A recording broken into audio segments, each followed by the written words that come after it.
Hi guys, and welcome to the Take 3 Reactors Summit. This week we'll be going over the live match Extravaganza, which was something to behold. I'm sure it was better for those who got to see it live. We'll also be going over some of our speculations for the developments that happened during that live match. And we'll also be looking forward to the matches to come next week. So you don't want to miss this. I do want to just say before we start things out that we talk a lot about who we like and who we don't like and everything like that, but really to put it bluntly, everyone who works in the Schmoedown, the heels, the faces, they all put so much into their characters, they all put so much into the show. We need to have more appreciation of not just their characters but the people who they are.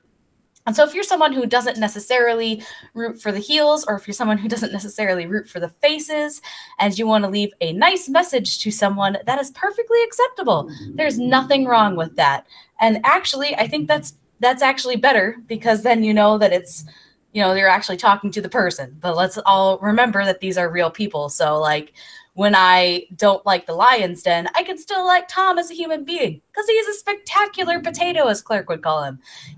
He's really nice in real life, and the same with everyone else in the Lion's Den. They're all top-notch guys. Team Action, I can talk smack about them all day long. So can my dog. But, they're in real life, they're fantastic guys. So, okay, so, just leave a nice comment to someone, even if you don't appreciate their character as a human being. They give a lot to this sport. They give a lot to the videos, and we should all consider that when we're making comments about people.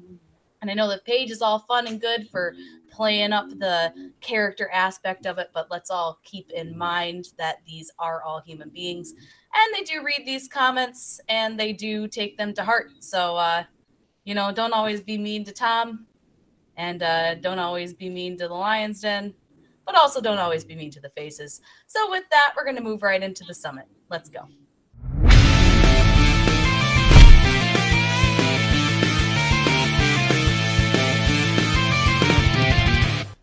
All right, guys, and welcome to the summit. We've got a great panel to go over the live matches and everything that happened in them and all the craziness and weirdness that happened, mainly in the first match. The craziness and weirdness was mainly combined in one match, which is all we really wanted, I think, out of that match. But let's introduce our panel. We've got Malcolm Lay, who's our go-to for the summit. He's always available.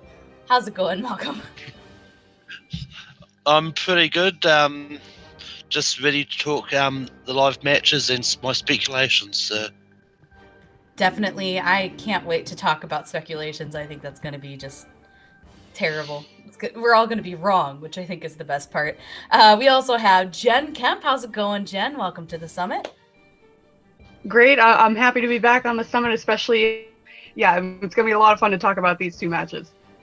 Definitely, I hear ya. And also on the summit for the first time, Jeremy Hastings, the king of gifts. How's it going, Jeremy? I'm doing great, Kristen. 2 Take 3 videos in a week. That's a new record for me. Yeah, I don't know where y'all went wrong bringing me on 2 times in a week, but glad to be on. I don't know. Clark just tells me people are going to be on the summit, and I just say okay. So that's how we roll here at Take 3. We're real professional. But we would like to move into the week of the summit by talking about that first live match. This was against the Wildberries. Wildberries. And the Real Rejects. Now, going into this match, I think we all kind of expected it to be just a mess, and a beautiful mess, and hopefully everyone would be drunk, and I believe we got everything we were hoping for, honestly. So that's fantastic. But let's hear some opinions about this match. Jen, what did you think about this one? This match was like the ideal match to kick off the live event, because everyone knows that Wildberries and Real Rejects come to play in terms of promotional and just enjoying life in general.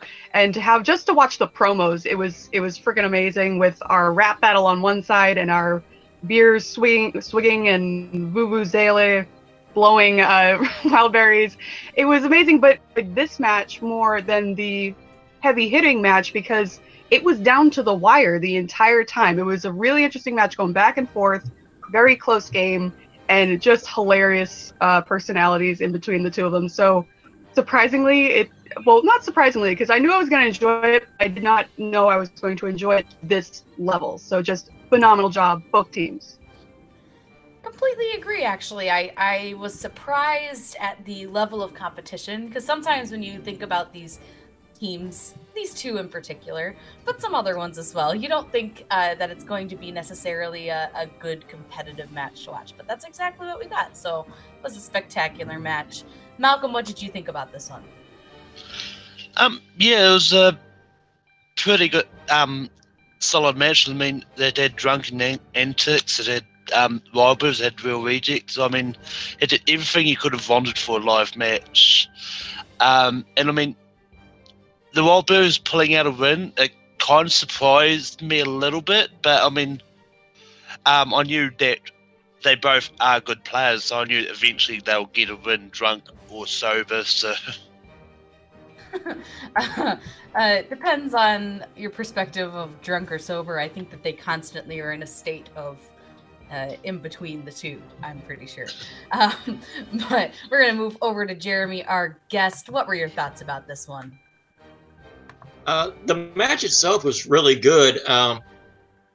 Competitive-wise, there have been some matches out there that have been better, points-wise. But to me, I think this is one of the best team matches that Schmoedown's put on. And I think the main reason has to do with the live audience. I think the live audience made that match better with the way that the crowd was feeding off the players were feeding off the crowd. As a wrestling fan, and I think Malcolm being one as well, he can kind of relate to this. Sometimes in wrestling, matches, are good and not so good, but sometimes a crowd can make a match better than what the match actually is, depending on how, they feed off the people in the ring. And it's kind of the same thing in the Schmoedown. The crowd, you could tell they were so into the Wildberries, they were so into the rejects, from the promos to the questions to all the shenanigans that were happening during the match. It really escalated the match. There's so much rewatchability in this match. I've watched it 4 times already. It's that freaking enjoyable to watch. And then, of course, the dream was shattered with the Wildberries coming out on top. But what a shame. The streak is over. But, we'll all recover from that. We just have to look forward to them being an adequate team now. And who would have ever thought that like 6 months ago? Exactly. The only question I think we have at this point is, will them winning help them sell more shirts? Or would their losing streak have done that better? Because I personally think I would have preferred a shirt if they had gone like 0-10. And now that they have a win, I'm like, well, the specialness of the team is kind of worn off for me a little bit, I guess. Not really. I still want a Wildberry shirt. They're fantastic. But I did really enjoy this match. I think overall the production of it was very good. I loved if you've never seen a Schmoedown live, this was a really good opportunity for you to kind of get the feel for it. Although, like, the match I've seen is nothing compared to this, given just the scope of it. I don't think there's any comparable match that you could go to except maybe the Star Wars live match. But even then, like, this was a full production. This had like everything, and lights and music and just drinking, like it was kind of out there. And I think that this would be really cool for other people to get a chance to see. And I know they've already announced that there's going to be another live match coming up soon, and I can't wait for that. Crossing my fingers. East Coast for all of us pale people, please, thank you. And maybe New Zealand for all of them Malcolms. Just for Malcolm, you guys. He'll just show up. He'll be sitting in the middle of the stadium by himself. It'll be a real nice echo going on. But all right, and we have a great interview that we got with the Real Rejects. John and Greg were nice enough to talk to our very own Chris Clark about their recent live match and what they thought of the whole thing. And so we're very excited about this. These guys are hilarious, and I can't wait to watch the interview. Chris, take it away. Thank you, Kristen. And I am here with Real Rejects, the Real Rejects themselves, to discuss their live match for the movie Trivia Schmoedown. How are you guys doing? Greg, how are you doing today? Terrible. How about you? Yeah, I totally believe that. And John, how are you doing today? Ecstatic. Ecstatic in. We're on the same flow. So I'm just gonna go right into this, guys. What was your mindset like when you were first going into that live atmosphere? What was in your mind before you went out onto that stage? Want to take this one, Jay? Don't screw this up. Don't screw this up. Don't screw this up. Remember your rap. Remember your rap. Yeah. Actually, I don't think we were concerned about the match at all. I think all we cared about was nailing our rap. Our intros. Yeah, we rehearsed so many times. We stressed over our intro and our entrance, and then the rest of it we were like, the game is all about luck and bringing a good time. We knew that it was just about having fun, and we knew that the Wildberries would be drunk and be crazy.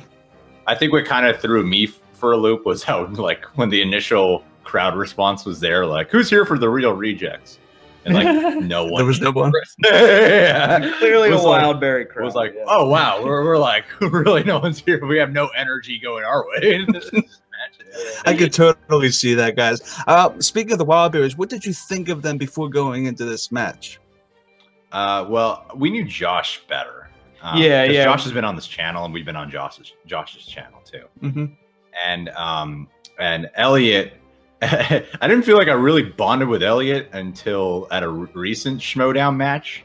I always felt like Elliot didn't like us. Because our very first match with was with the ETC, and it had Elliot in it. Mm-hmm. And when we versed them, I remember the Schmoedown comments I specifically got was like, that Greg guy seems like really douchey. And then I realized I wasn't just being myself when I went on the Schmoedown that first time. And I felt like that energy just sort of rubbed around the whole office. So I got to know him better, and we actually talked a lot at a different Schmoedown event. And then we talked before the damn live show. And, this thing we're talking about now. Elliot's a really nice guy. Elliot's actually super kind, and Josh is a sweetheart. So yeah, they're actually both really, really kind people. Yeah. And that was especially before the match. I think just getting to chill with the both of them in the green room and sort of talk shop was an interesting thing. Because usually for like a regular Schmoedown, you just kind of come in and then there's like a frenzy of like, okay, you're gonna go over here and record this, and then we're gonna sit down and we're gonna go. So we actually had time, to anticipate together and things. And they were really drinking. They gave us a little bit. I had like one tiny shot, and they were pounding away those drinks. Yeah. There was a sign on the fridge that said there need to be at least 4 beers left over for the wild. And that they probably times that by like 4. Yeah, definitely, definitely. So, guys, I'm gonna go right into this. Who came up with the idea for the rap? How did you guys come up with that? Like, what was up with that stuff? That was one of the most epic introductions to a Schmoedown ever, and I want to know how that came to be. Thank you. We weren't anticipating. What I find funny is so many people have been responding so heavily to the rap portion of it. And I thought it would just be like a fun entrance. I think I came to you. We got an email saying that we have to do our Smack Talk live, and I was like, oh, that's different. And then I was like, it'd be funny if we just wrote a rap. I feel like it was one of those thrown out there ideas of like, oh, this could be funny because we're gonna have mics and we're in front of a crowd. So I thought it'd be funny to do a rap, and John and I both like to write poetry and stuff, and we're both into rap. Yeah. So so I wrote mine first, and I ran it by John, and he helped me tweak it. And then John had like the crazy lyric one. So I thought like, oh, it'd be cool if I went first, because I was taking mine from like Eminem 8 Mile rap battle inspiration. And then John had like the fast, cool flowing one. Like, I'm not exactly sure what he's saying, but damn, is that sweet.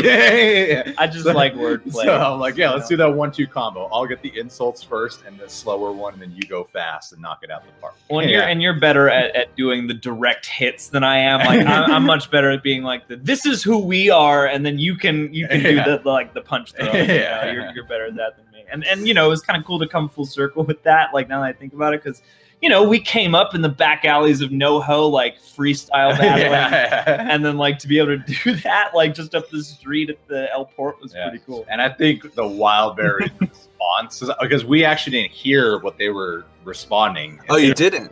No, we didn't know what they said until we watched the video, and it was fucking hysterical what they were saying. Josh is like, I don't know how to ride.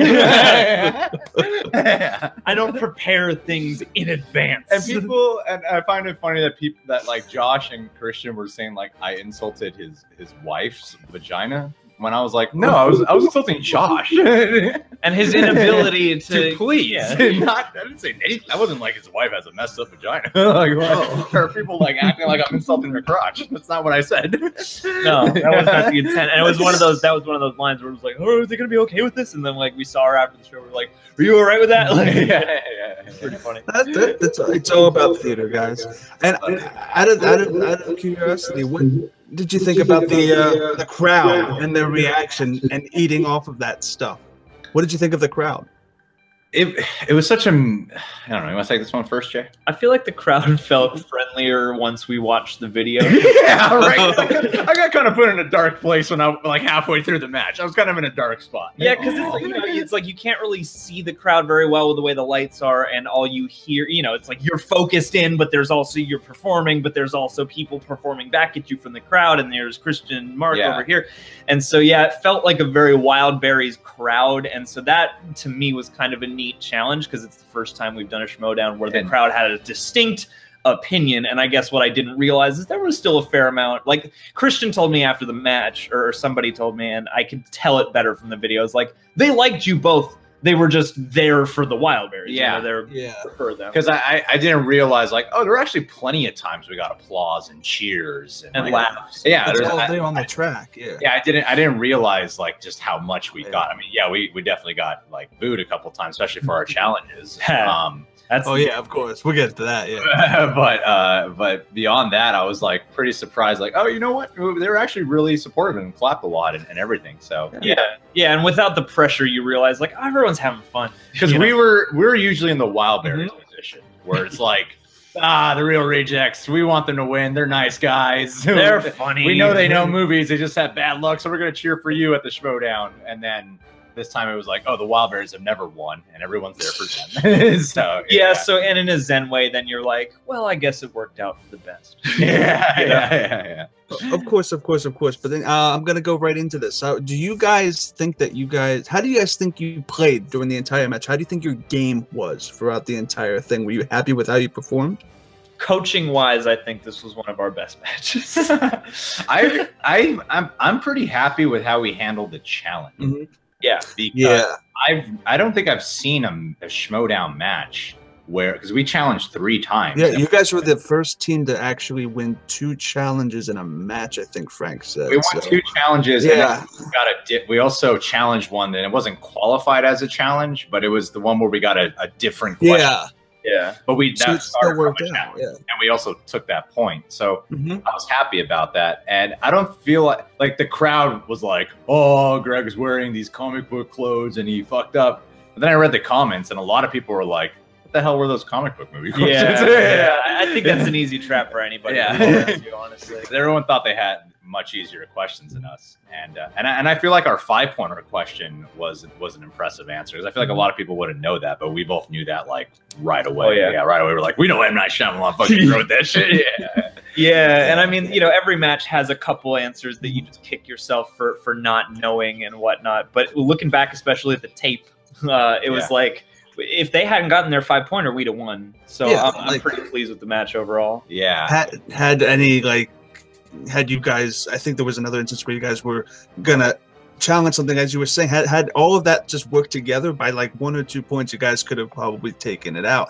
And out of curiosity, do you think that what did you think? Did you think that getting comic book movies, you should have respun? Do you have any regrets about that? I was on stage telling John I think we should respun. I'll always trust your gut on that from now on. But I went with, because I wasn't sure, I was like, what was the crowd thinking? Of course the crowd's going to say yes. So but I had a feeling I should have respun, because I was like, I have a strong feeling this is going to be way more obscure. Because there's a lot more comic book movies than you realize. And the categories come up a lot, so you kind of are getting to the more obscure questions. So it would have been probably in your best interest to respin. We got the first question right, and the Ninja Turtles one, I was happy about that one because I forgot they were a comic book movie. Yeah, shit like that, right? But I think in the first round, I got 8 out of 10 questions right, so I was pretty happy with that. No, you guys' first and second rounds, I mean, your first round was amazing, and your second round, you guys really fought for it. We stole. Yeah. I mean, you guys, it was really your game to lose, and it kind of... Well, you lost. You did. But speaking of it, how did you feel about losing to the Wildberries? Did it have any, like, is it disconcerting to you? Are you going to move forward? I don't think it's disconcerting. It was. I mean, at this point, we're kind of used to losing. And in that arena, I think like we're in terms of at least us as teams, we are the more outsidery team than they are. I mean, they both have a lot more visibility, more consistently at Collider. I feel like, and it was kind of like double toasted, where I was like, well, I think everybody kind of wanted them to win. And we usually get down. I feel like we are an interesting team. Of course, we usually get to the final question. We just happen to lose at the final question. But we usually get to the final question. You rarely. We're like the worst case we've gotten knocked out in is like they get their second to last question in round 3. That's like the worst case. Other than that, we're usually at the very last question. And so we always put up a good fight. I feel like people always underestimate us. Us and the Wildberries, oddly, I feel like was like the exact equal match. And I think the shitty part about losing to the Wildberries, and you kind of get used to it in the Schmoedown. I have never experienced a match, personally being in the match, where they got the comedy round and they're all 3 of their round 3 questions. I knew like instantaneously. Yeah, like, man. And I've never experienced that. You had the last one. I never ever experienced that, or I was like, wow, I know most of what they're getting asked. Like, the Scorsese one blew my mind. Actually, I was sitting there going, "Oh, the Scorsese one I thought was way too easy. And I was shocked Josh didn't get it. It would have. I mean, it's all about luck of the draw. It's the luck of the game. It's like Mario Kart. Yeah, it really is. It's just randomized. And if in the third round you get hit by a blue shell, you get defeated. It's fine. But let me go into this. Do you think that you mentioned that in your post match? You guys are never going to retire. You like to play this game. It's fun. It's fun for you. Kingsman. Why did you guys choose the Kingsman to challenge? Because we need an easy match. Right now, we would like to improve our record. We'll get the box office ones. Who are those? Got box office breakdown. Box office breakdown. And Kingsman, because they're always putting us up against because Christian has a lot of faith in us. Like a little behind this, Christian really has faith, and I think the fact that we tend to make it to the final question most of the time. Well, and I feel like we're interesting in that way, that like that hook of like we're pretty good, we just lose a lot. Like, you know? It's like we went up against top 10 Wolves of Steel, like double. You would have won the Steel thing if you hadn't let them spin. Was that the one that you guys let them spin the? But that forever changed our reputation. But that moment kind of made us, you know. That moment defined us, like especially after our ETC match. That moment changed everything of how people perceived us. But I would love a Real Rejects double toasted too, just to put that out there. I mean, Kingsman is a team where when I saw their match, I was like, man, they're missing way too many questions. Way too many. Steamroll. Yeah, it would be a fun match because those guys seem like they're fun ass people. So they're funny ass guys. Yeah, that would still be a great match theater wise and chemistry wise. That would be amazing. No one would still lose. So yeah. Greg, do you have any aspirations to go into the singles league? Do I have aspirations to go into this? Christian's asked me that. Ooh. I feel like I'd want to get better.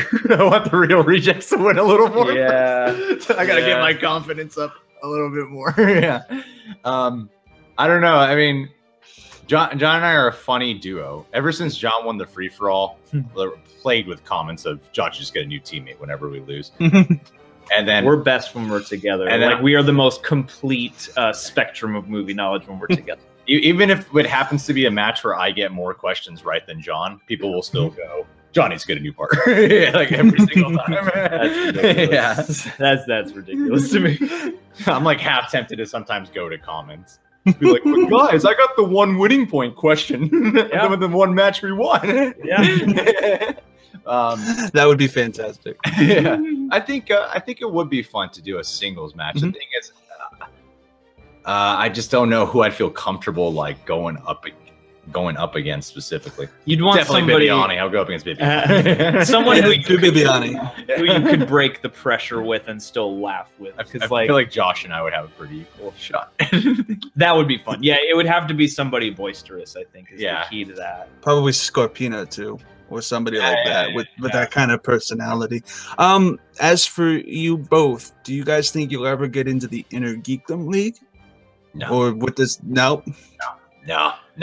I don't know enough. I mean, me personally, like when we watch along, we'll get like a lot of the comic book, right? You'll get Harry Potter. Harry Potter's the one where I watch I can do that. Like, you know. Yeah, but like, oh fuck, man, we would miss out so much on like details of Lord of the Rings, Star Trek, and Star Wars. Yeah, like Inner Geekdom is like, yeah, if I just brush up a little on Harry Potter, I'll be good. If I go back and really rewatch all the Lord of the Rings, I'll be good for that.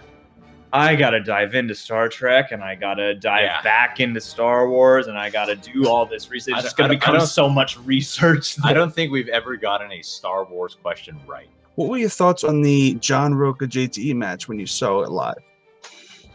See, those dudes play for serious. That hasn't aired yet, has it? It has aired today. Oh, it's aired today. Oh, so we can talk about it. Yeah. That was. If we thought we had a crowd against us and we find out we were completely wrong, I don't know how JTE put up with that, because that is like, I know his whole personality is to play heel and get a lot of crap, but I'm sure he feeds off some of that energy. But we know JTE in real life, and he's like such a sweet human being. They both are, actually. Both John Roca and JT are both really kind people, and they both convince me when they're on stage that they're not. And I don't think anybody was expecting that match to go how it went down. I don't think anybody was like it was. I think I don't know. I'm a big believer in like energy, and I don't know how like fighters like Mayweather do it, where like the whole crowd's booing them and they just fucking win. But like I think when you're not used to that, that can affect your performance. Like JTE having to go off trivia, it's like he missed questions where we're like, we know JT would have got this right in like calm setting. Like the 6th day he would have gotten. That was a 6th day. And Eliza Dushku, I think he would have gotten too. Yeah. So the last question is, what are your thoughts on the actual fans that actually came out? What were your final thoughts on the actual event itself? And any last words? Oh, I mean, it was cool. I mean, we've met fans here and there, like at Collider, who are, you know, very, very dedicated enough to have found their way in, basically. But it was really cool to just meet the people who showed up, who like cared enough to buy a ticket and come out. And everyone was really sweet, who I talked to, and very complimentary. It's amazing. It was like watching YouTube comments receive avatars. 5 people told me to kill myself. That's amazing. No, it was nuts when you're like, damn, they really do treat this like it's wrestling. Yeah, like we always have the mentality of it. It's just a game show. Well, yeah, and so often you're shooting in a studio, so like there's just a different fourth wall. Whereas, yeah, when you're in the room and the energy is collected up, and you're like, oh wow, people are riled, and it's still surreal when people are like, can I shake your hand? I'm like, I'm just a guy on the internet, you know. It's like people were very kind. A lot of people came up to us, asked for photos and pictures, And I kind of just walked past the front row at one point. Wow. Yeah, I walked past the front row at one point, and then a bunch of people. It's weird when you see people get that like nervous look to ask you to take a photo. Yeah. And I just like started talking with them, and then like then everyone else started getting bombarded too.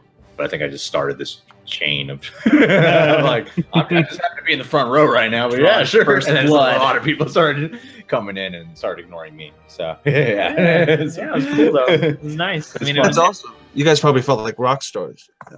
In a way. Those 10 people made me feel like Ross. Well, yeah, and you know, I mean, there is a certain amount of like weariness about the interactions that you have over the internet. So to put this in a real live setting and have so many people be there and be enthusiastic, and you know, to actually get to chat, because at least you know me, you, I feel like we take the time for a second to be like, who are you, person who's excited to meet me? Like, and that's really cool to do. Yeah, we're not at the stage yet where we're like, thanks for the photo, see ya, you know? Yeah. Yeah, we take the time to... I think they want to get out of the conversation before we do. Yeah, because it's just as surreal to us, I think, as it probably is to them, just in a different way. I wanted a photo, but I don't like you that much. Wow. You're welcome.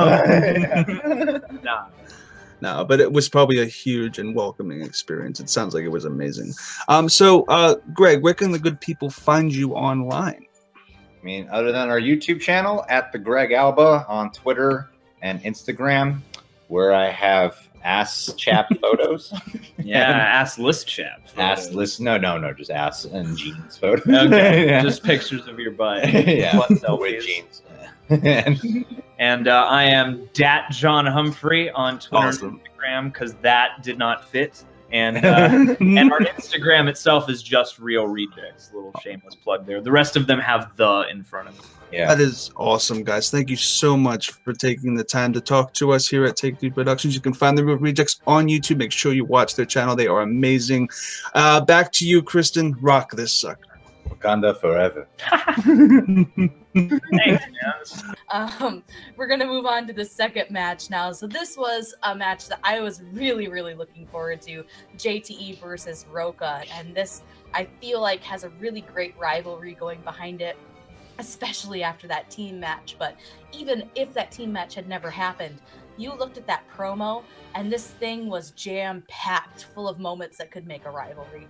I mean, from their first match in the very old format, you know, to where they were last year, just really a strong sense of rivalry between these two guys.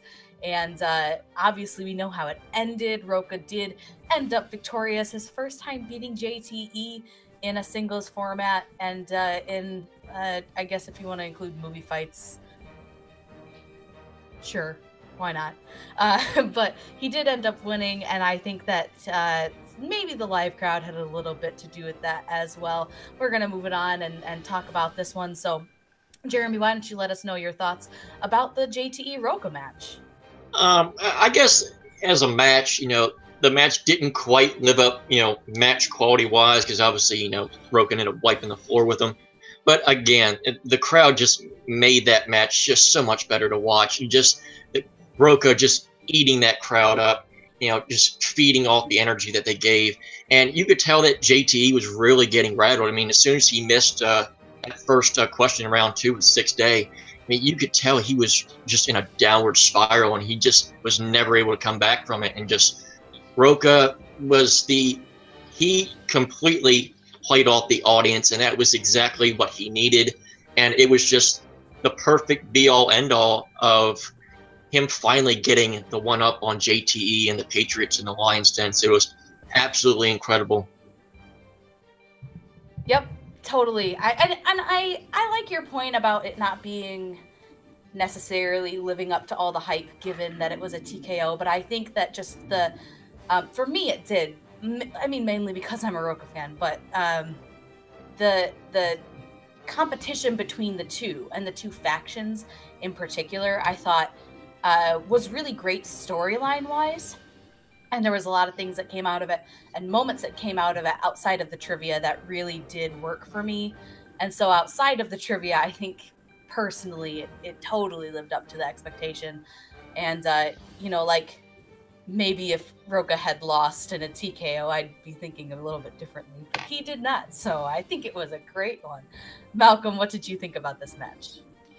Yeah, this was definitely a great match. I mean, both did show why they were the main event, and I mean, I was really surprised about how much Stallone that JTE missed, considering that was his strength.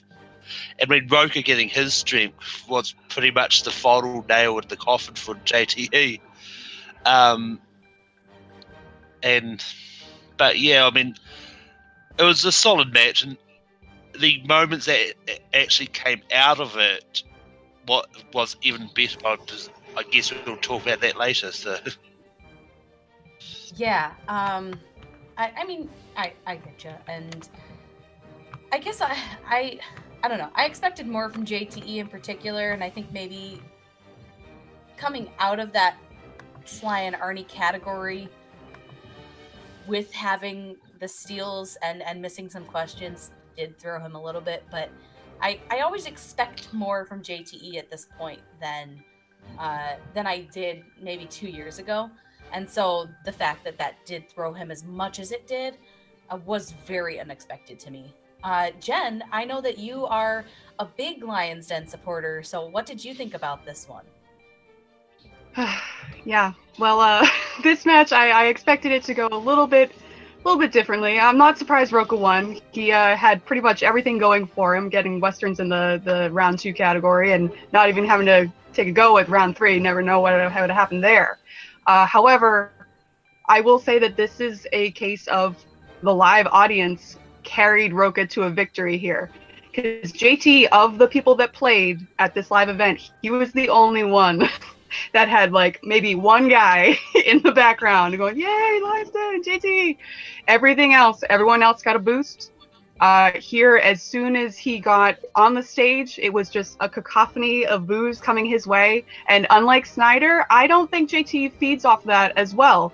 And he didn't have Snyder there once he started his promos. He didn't have Tom until round 2 because Tom is Tom, and he's going to be off doing something that is probably illegal in a few states. My apologies to that poor Patreon supporter that is definitely a Lions Den fan and had that on there for JT. He's probably cursing himself for doing it because that was just kind of a, oh, I got my favorite category. This is going to be a snap. So we just slid right into some more classic JTE-isms of the Sixth Man and Alicia Dooku, which is a great moment because it's JTE. We all want to hear some kind of weird JTE-ism, and we got 2 in this match. So good for him for giving us that. And I know a lot of people were kind of giving him shit about the final question of it's in Western, so he kind of threw his hands up and he didn't really try to even answer it. However, I'd like to think that it was just his subtle way of taking one final swing at Roka because he knew he wasn't going to get it. Like, the cards were against him here, so better to take one little jab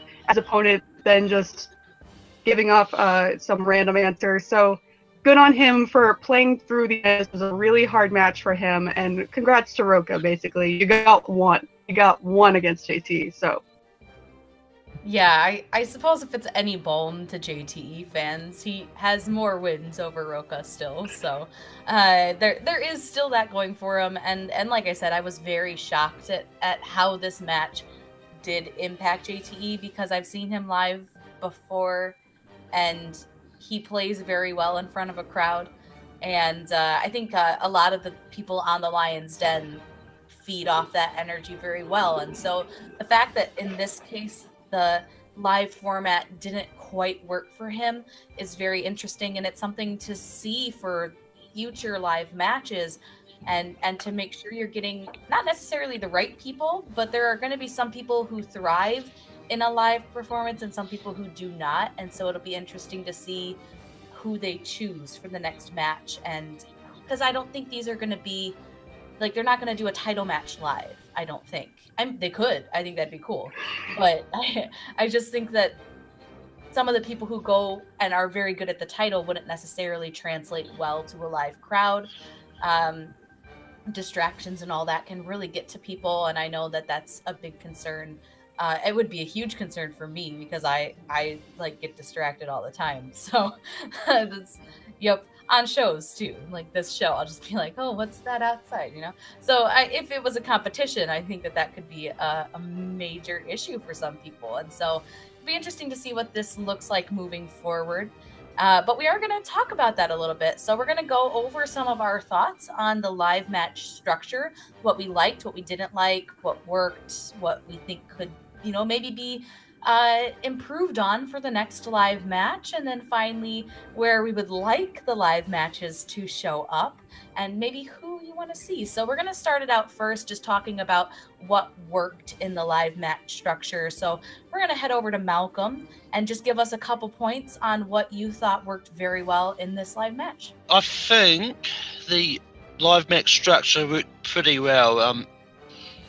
And I mean, it definitely worked a lot, like having the outside announcer coming out and with John and Christian doing their stand-up comedy sort of routine at the very start, and then playing it off as with the broker one, they played it off as made it seem like it was a different day, and that kind of worked because they were doing two matches that weren't going to be released at the same time. So. I mean, the promos worked really well, but because they seem more fluid and more like wrestling promos than anything. It was like when they're recording them in the studio. I don't know how they do it, but I believe they like ask a question, then get an answer, then ask a different one to get a response. But I think the fact that these promos were pretty much like just one promo at once, it worked a lot better. So. Yeah, and I agree with you. I think that the promos themselves I thought were well done, and the audience definitely I think fed into that a little bit when someone would say the live stuff. You know, when someone would say something that really got the crowd's attention, like they really let people know about it. So I think that that's a really good thing about the live structure. But we want to hear more about it. So Jen, what was your thoughts on the positives of the live structure? Yeah, I honestly, there's little that I disliked about the live structure. I think definitely agreeing with Malcolm, one of the things that has made the Schmoedown what it is just the chemistry between Christian and Ellis. Like even way back when we were back in the old studio in Popcorn Talk Network, just having them on the couch is one of my favorite things. Like they can just rip off of each other, and that chemistry was still number one in these matches here.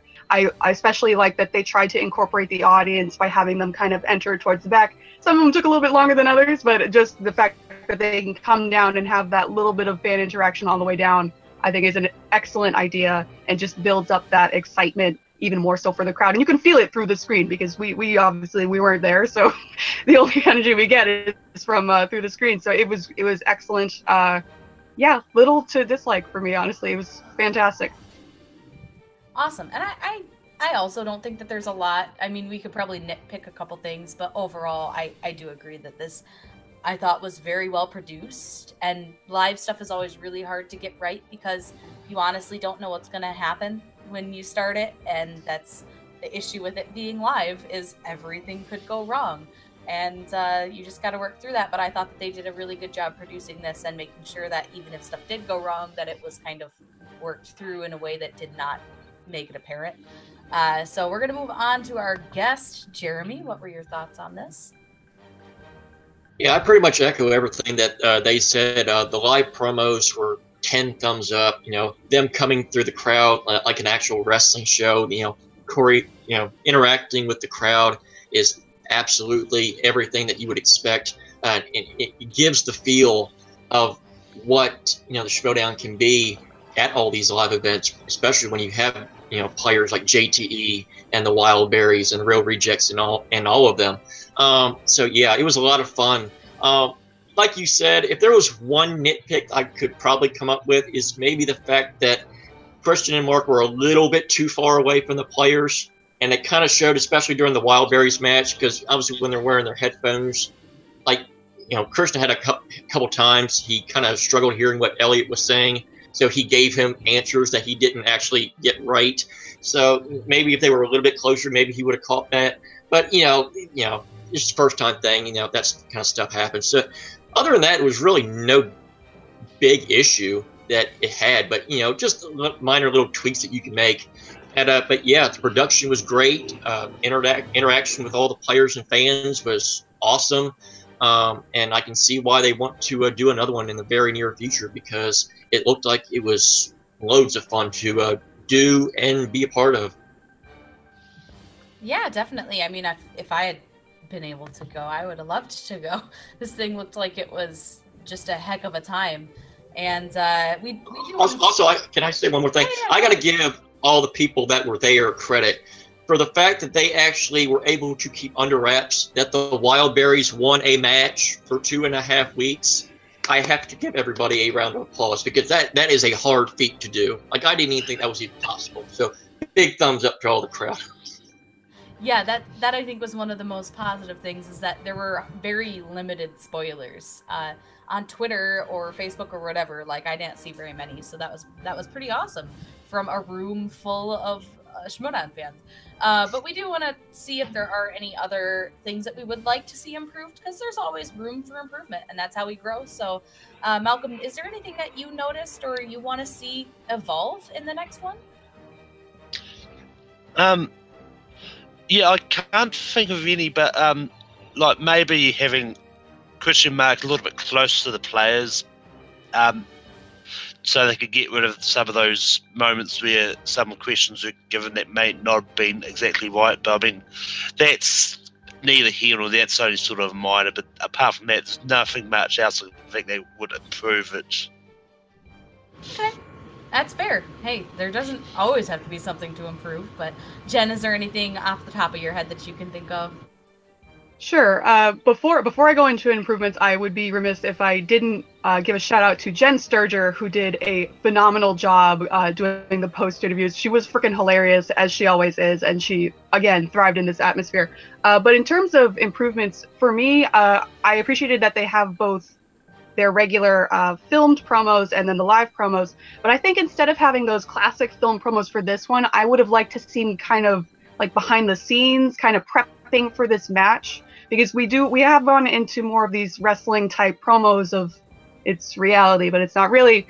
And especially when you had people like the Wildberries or Roka to work off of. So that would have been fun just to have a little bit more crowd interaction and more of the storyline building, especially with teams like these that you can really work off of. All right. Yeah, and that's one of the things that I wanted to bring up as well, Jen, is that I would have liked to have seen some more behind the scenes, and maybe we'll get some, however limited that is, because I would assume it would be in one of the behind the scenes things they're putting on the Patreon now. But I would love for that to be something that was shown to everyone, because that could increase the hype for the next live match. If you're seeing, you know, how far away some of these people came for this and who some of these fans are, but then also what goes on behind the scenes, what goes on at the fan meet and greets, you know, because the fan meet and greets were kind of expensive, but if you see some of the things that happen during them, maybe you'll be more willing to pay for that extra level or the VIP treatment or whatever, you know. So it's stuff like that that I would have loved to see. And I think that the behind the stage aspect of these shows is very interesting, just to see the players kind of get hyped up in what happens. And you know, if they could have done some of the before promos, you know, just Roka getting in Schneider's face, because I'm sure that happened. Maybe not Schmoedown level, but you know, they get at each other, so I could see that happening behind the scenes. But it would have been really cool to have, and I think it would have heightened the video's enjoyment for me personally. There were also just a couple like little timing things where they were interrupted, and some of it is fun, like, you know, when Tom ran out on the stage multiple times, like that's fun, but it also interrupts the flow of the match. And so, like, it's cool if it happens once, but if Tom keeps coming out and interrupting everything, then at some point you're just like, okay, dude, sit down. That's strategy, though. It totally is. It totally is. But in a live setting, you definitely want to make sure that the matches stay hyped, because you want the crowd to stay hyped. And every time that flow gets interrupted, it can interrupt how the crowd interacts and reacts to the matches. And if things start to go a little bit too long or whatever, it can really start draining on the energy. And a live match like that, you want to make sure the energy is top notch the entire time. So those are just a few things that I noticed. I thought the crowd energy was really good throughout, but the longer it goes on, you can kind of feel some of the things kind of ebb away until the end, and then everyone went crazy. So obviously the energy of the crowd was great, and I loved that aspect of it. So I'd love to see this again, which brings us to our next topic of speculation. What do we want to see, moving forward? Where should the next one be? East Coast. Where should it take place? Where would you like it? Obviously your own state, but let's be realistic. Let's think about strategic places they could do a live event to reach out to, other parts of the community that aren't really reached out to as often. And who would you like to see? Who do you think would do well in a live event type show? So we're going to move it over. We're going to talk to Malcolm first about this one. Yeah, I mean, as much as I'd like it in New Zealand, that's not realistic at all. But I think a perfect placement will probably be maybe in the middle of the states somewhere, so that people from East Coast, it's an equal distance from the East and West. So, and I mean, a great match that they could possibly do for it is one that I think's been brought up quite a lot, and is have a champions type match, and use champions at the moment, have Levine and Inman as one team, and versus Patriots, and have showcase the champions off, and and that'll be a good way to showcase them off without having to do a title match. So yeah, I like that idea. Middle of the state. So let's go to Skaliski's hometown and do it in Missouri. That's pretty central. Plus then, you got your Christian writer there. So that's pretty cool too. But our editor Abe brought up Houston. I'm sure that has no bearing on where he lives, and that's close to him. But it also has the strategic availability of bringing in a team like Double Toasted again. If you remember them from their debut in the Schmoedown last year, they were fantastic, and they would be really cool to see them come back again to compete. So when you move it to other areas of the states, you can maybe bring in some people who don't travel to California as often. With that in mind, let's move over to Jen. What would you like to see? Where would you like to see? Who would you? All the questions. I'd like to see Team Patriots come over to Boston just so JT can get one cheer before he gets to play. No, honestly, I know it's not going to work, but I wouldn't be surprised if New York was one of the major spots they want to hit on the East Coast. It's a major metropolitan area. It's accessible by trains, by planes, by cars, and there's a lot of people at Collider have their roots in New York, particularly Christian Harloff, who is the godfather of all this. So I wouldn't be surprised if that's where it goes next. In terms of what I'd like to see, it's really hard not to go for people we've already seen. The Lions Den always comes to party, and top 10, if they were somehow to get their rematch with Patriots, that would be like a match made in heaven for me if I was able to be in the room for that. However, personally, I'd really like to see an Inner Geekdom match. Not necessarily, it doesn't matter to me if they could somehow get Jeremy Johns to come back for that, that'd be amazing. But I think Inner Geekdom is something that geeks get really passionate. So to have a 5-way Inner Geekdom in a live setting, I think would just be kind of insane. Yeah, I would love to see it in New York. I mean, it's a little bit closer than California for me, but I think it would bring a really interesting crowd for sure. And it makes a lot of sense when you think about it. But Jeremy, what are your thoughts on this, and where, maybe where do you want it to go from a selfish They need to come out to Laurel, Delaware, at the Bargain Bills Flea Market. Yay! There you go. No, seriously though, I wouldn't dare them, do a complete cross-country, Schmoedown right off the bat. Gradually, go from place to place. Like San Diego for Comic-Con, maybe that's where you could do your Inner Geekdom 5-way. Everybody doing your cosplay, that could be great. Phoenix, maybe. I'm sure Late to the Party would be very happy with that. But yeah, I think I pretty much echo what everybody says, that the idea of Patriots defending the team titles at a live show would just be amazing, because I kind of brought it up in my last reaction. The possibility of their undefeated streak being ended at a live show, I mean, I think it would be like the biggest moment in Schmoedown, like even bigger than all the moments that we've had. So just the atmosphere, I think, would just make that an amazing moment to be able to see live. And yeah, but there's tons of places that Schmoedown can go to. It's just not anywhere that's anywhere near my local demographic. But you know, I'm sure I can, you know, fork over some gas money and make a trip if I could. Yeah, I mean that's kind of the issue, is wherever they put it, only a very small amount of people will actually live in that area, and the rest of us will come from wherever, you know, like if you build it, we'll come.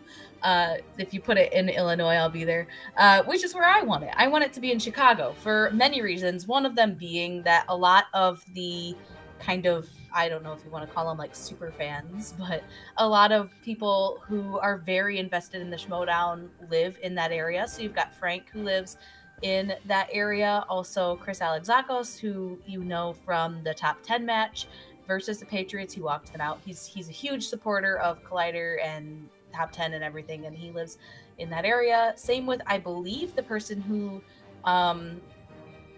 I might be wrong, but I think the person who runs the Schmoedown GIF Twitter, which is weird, but I think he's from that area. I could be very wrong. Someone on Twitter is from that area.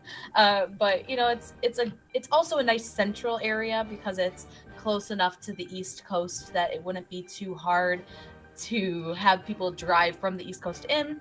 It's also not too far from the other part of the central North America that they couldn't drive in, and so I think it's good because it's kind of right in the middle of that half of the United States. It's also a nice urban center, so you can get some people in there, and you do have people who are from that area who could show up. Jay Washington is from that area, and he goes back there. He'll be back this week actually to do a bunch of shows. And you also have people who haven't had a chance to compete before. And I know that there's some people who live in that area who are critics, who people have been asking for quite frequently. And you could bring in, you know, a Chris Stuckman back to the Schmoedown because he lives in Ohio, and that's not too far away. So he could come in for that event. You can also bring in new people like Nostalgia Critic, who people have been asking for him pretty frequently since the Schmoedown started. And I don't know how often he ever travels because he makes a lot of videos, but he's from Illinois, so it's a perfect opportunity to broaden the scope of what the Schmoedown is and bring in some of these people who are more famous on the East Coast than the West Coast. And that's just how YouTube started. When the videos started coming up, you would get regional people onto your favorites list, or watch this next list, more than you would get people from other parts of the United States or the world. And so a lot of the people on the East Coast started out with a Chris Stuckman or a Nostalgia Critic and got into some of the West Coast channels later. And so you've got a big fan base that you can tap into by moving it into that area. That's why I want to see it there. Also, selfishly, it's very close to me, so I would prefer it. Just, selfish reasons. But, it's a strategic point where you put it next. I think obviously moving it closer to where they are is probably easier.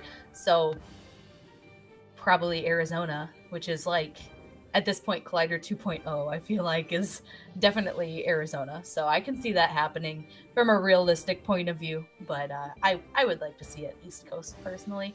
So so those are our thoughts on the live event. Overall, it's really spectacular, and I can't wait to see the next one, and I hope it's just as good, if not better, than what we've already seen so far. So we're going to move on to some of the things that happened during the live event. So there were a couple things that went down in the promos that were kind of interesting. So the first one was this continued rivalry between Christian and Thad. So obviously, Thad is holding on to the commissionership as hard as he can, and Christian is just kind of like, I don't know what's going on. I'll take this box. That's fine. And when will we see this kind of play out, because they're eventually going to have to fight, but you know, they're going to have to face each other in order to figure out who will be the commissioner, right? And when do we think this is coming to a head? When do we think the contracts will end? You know, it's just, there's a lot of questions about this commissioner thing, because it could be anywhere down the line. It could never happen. Thad could have a contract for that too. So, Jeremy, what are your thoughts on this? If anything, Schmoedown's at least telling us a very valuable lesson of always read your damn papers at work. That really goes a long way. But yeah, as far as how far this can go, when it comes to something like this, you can almost push this as far as almost Collision. I mean, you can almost do it there. Will they do that? Maybe. Maybe that's hard to say. The format of which they would do it would also be interesting. Would they make it, you know, just a straight up singles match? Would they make it a team match with deep cuts and schmoes? That would be interesting to do. But yeah, Thad is really coming off as that kind of commissioner that just you just want to just strangle him, because he always finds a way out of it. But yeah, he's really playing up the commissioner role very well, and he just makes you feel so bad for Christian. He just looks like he's just getting beat like a rug outside. And yeah, you're really gaining sympathy for the former commission. Really hope he can find a way to get that commissioner role back very, very soon. Yeah, I kind of agree with you. I think that there's a lot of interesting things that have been brought up in the Thad era, but I do kind of want this storyline to resolve at some point. Resolution's always kind of good. Jen, what are your thoughts about this? Yeah, so I've been a huge fan of Thad as commissioner. Every time we see a video of him in his office, I think, why doesn't he lock his door? But I'm always excited that he didn't. So yeah, I think it's building, and I think Christian is right to feel a little bit threatened that why is he? That is usually off to the side, but I'm sure he has a dozen contracts in his pocket ready to go at any time to get this match going. And I'm convinced that Thad had everyone sign contracts that went to the live event so that they wouldn't give any spoilers. And I think that would be a nice thing to acknowledge that he probably did for us. But yeah, I think it's coming. I think they can drag it out a little bit longer just because Thad isn't much of a presence other than these pre-post interview tidbits. So I think Christian definitely wants that commissioner title back, particularly now that it doesn't seem like he doesn't have any thoughts on competing so much anymore. So I think he wants that unofficial title to be official again. So I'm excited to see it happen, but I think it will be a while before we see it. Yeah, I'm kind of hoping not too much of a while, but I do get your point. For me, I think that this has been really drawn out, and as a storyline goes, it's still really funny and really interesting, but personally, I don't want it to be drawn out too much longer. Then it becomes like the Bilbo Baggins butter scraped over too much bread metaphor, and no one wants that. That's just, you gotta have the proper amount of butter for your toast, you know? There's so not too many more clauses they can find in that contract. There you go. You never know. It could happen. Those contracts are like they're just novels. They're like tomes of fine print. So, Malcolm, what do you think about the Christian Thad, biff going on?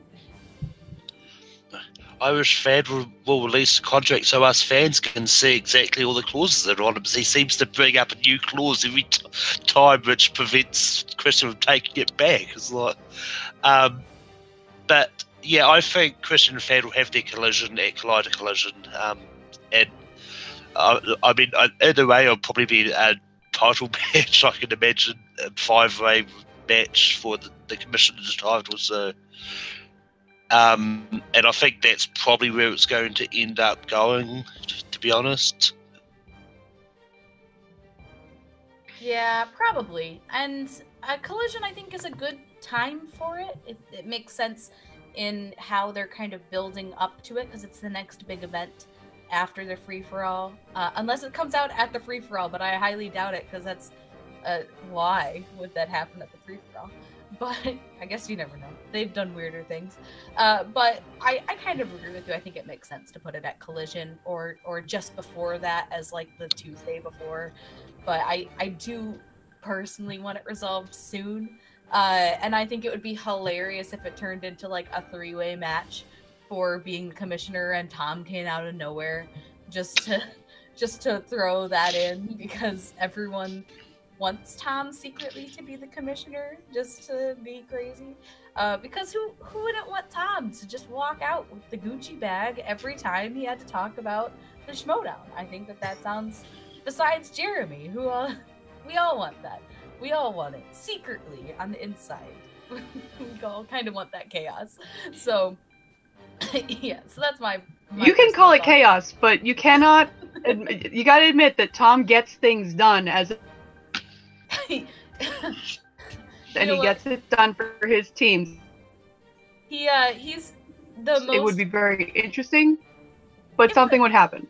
Yeah, he's the most effective manager, I think, at this point. So him managing the Schmoedown could be very interesting, but his effectiveness as a manager is very much because of who he's managing, and it would be interesting to see that translate, but I think I would like it for a limited amount of time.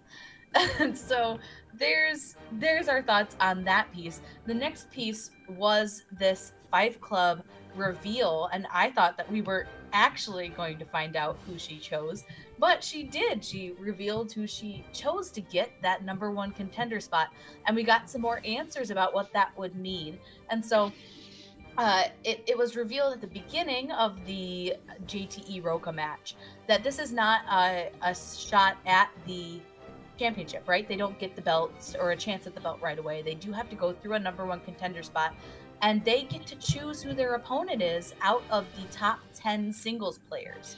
So that's a really interesting aspect of this too, because you have people who aren't in the top 3 at this point, or the top 10 at this point, all kind of facing off against these people who have had a longer history in the Schmoedown competing. And so any one of Fife's competitors could be, competitive in this type of format. And so it's definitely interesting. And the reveal of it being Clark Wolf, I was kind of thinking just the fact that it was very secretive that they were going to go Andraco, and I wasn't upset about that, but I think deep down I'm actually satisfied that they chose Clark, because I think that she does deserve to have a chance. She fought her way to a #1 contender spot last season, and she worked very hard to get there, and she lost to Riley, and it was a heartbreaking defeat because he didn't actually win the belt back. And so it's one of those things, like, if Clark had won, would it have gone differently? And we don't know. And I think Rachel has a more clear-cut path to a finals belt than Clark does at this point, and so logically this might be Clark's best chance to get a singles top competitor match within this season. So I think that this makes a lot of sense, and I hope it goes well for her, and I cannot wait to see who she's going to pick. But that's what we're going to speculate about, because we have a limited amount of people to choose from. So the chances that one of us will be right are actually pretty good. Out of the top 10 that I don't have in front of me, but I think we all kind of know who we think the top 10 competitors are in the Schmoedown. Who, off the top of your head, do you think that Clark should pick? And we'll hit it over and we'll talk to Jen about it. Now I have to think about who the top 10s are. I will say off the bat about the whole controversy, because a lot of people were saying that they thought it was going to be Andraco was going to be the one to get the pick. And honestly, for me, anyone that Emma picked out of the 5 Club would be a good pick. Like, a lot of people expected it to be Rachel, but Rachel's been real close. But in terms of who I think Clark will pick, it's tough, because, well, obviously she won't go against Rachel. Unless you want to try to play the odds, and then one of them does get a chance, which would be very sneaky, but that seems like a Dagnino move. I don't think they'd want to go one against the other right away. But I think if Kalinowski is still an option, I think that is a easy target for Clark to nail right off the bat and get a shot at it. But it's tough because we haven't seen Clark in singles for a while since Riley, and that was a heartbreaking match to watch for the Wolves of Steel fans. But she's very strong. We know that, obviously, from her history. But in terms of who I think she could zero in on, I think Kalinowski would be a good one if he's available as a top 10 contender. I don't really know who is at this point. Yeah, we have an update because Abe is doing a great job behind the scenes. Go, Abe, everyone. Attaboy, Abe. Edit in some, like, explosions and, like, a party going on or something. You don't have to, it's fine. But he did let us know there was a poll that Christian posted on the page. It included Roca, Snyder, Rachel Cushing, Drew McWeeny, Kalinowski, Stacey Howard, Clark Wolf, Lon, Andreyko, and Makuga. Ion. And Ion. I'm assuming that means Lon. So that's fine. So I think those are the choices that she has. So out of those, Kalinowski is your choice. So that's not bad. Jeremy, what are your thoughts about this, and who do you think that she should go up against? It's funny that Jen brought up the whole scenario with Rachel, because I think I was the first one that brought up that possibility last night, and oh God, did that Facebook page blow up when I thought of that. I think I got like 35 replies within about 5 minutes of that. Everybody's saying, no, why would she do that? That's just dumb. That's Lions Den-esque. And I'm like, well, to me, it made the most sense just because, obviously, as Jen pointed out, the whole idea of a faction is to try and guarantee the opportunity that your group gets the next title shot. So picking Rachel, to me, made the most sense. Obviously, at the time, I didn't know that Andreyko was still in the top 10, but now that I do know now, thanks, Abe. I mean, Mark's obviously another choice, but to me, if they go the different route, why would you pick, a certain, like a John Roca or a Drew McWeeny or, God forbid, a JTE or anybody like that? It's like, to me, that's just silly to do. Why would you not guarantee your faction the opportunity of the next title match? But some people think it's cheap. Yeah, maybe, but, only one person's benefiting from that. Only one person's win and the other person's losing. So it's not like it's a win-win scenario for everybody. Like, somebody within the group would take a loss and would get hurt in the rankings. So technically you could see that scenario. But to me, I think sometimes playing the safe route is the best way to go. So to me, Clark playing Rachel or Andreyko would make the most sense, because obviously the main goal is trying to get the title from Sam Levine. So if you guarantee your group getting a title shot, that should be the logical way to go. Not a bad thought, actually, if you're going from a faction overall kind of viewpoint. I think that makes a lot of sense, and I didn't think about that at all. So that's way to go, Jeremy. That's why we have you on this week, I think. So Malcolm, who do you think should be her opponent in this upcoming top competitor match? Yeah, I mean, before I get to that, I'd like to say, for those in the Facebook group saying that Clark doesn't deserve the opportunity, look at everything he's done. She definitely deserves this opportunity. But yeah, I mean, I kind of agree with Jeremy's idea, like keeping it within the faction is a smart play, because means whoever wins the title, the faction wins overall. But I mean, but the other thing is, I think she might pick someone who she may have had a good rivalry with, or like maybe she picks Makuga, who may not be the best at trivia, but it's someone that I'm pretty sure she's beaten once before, so she might pick someone that she can have a good rematch with, rather than pick like a cheap victory over someone. He's also beat her. Yeah.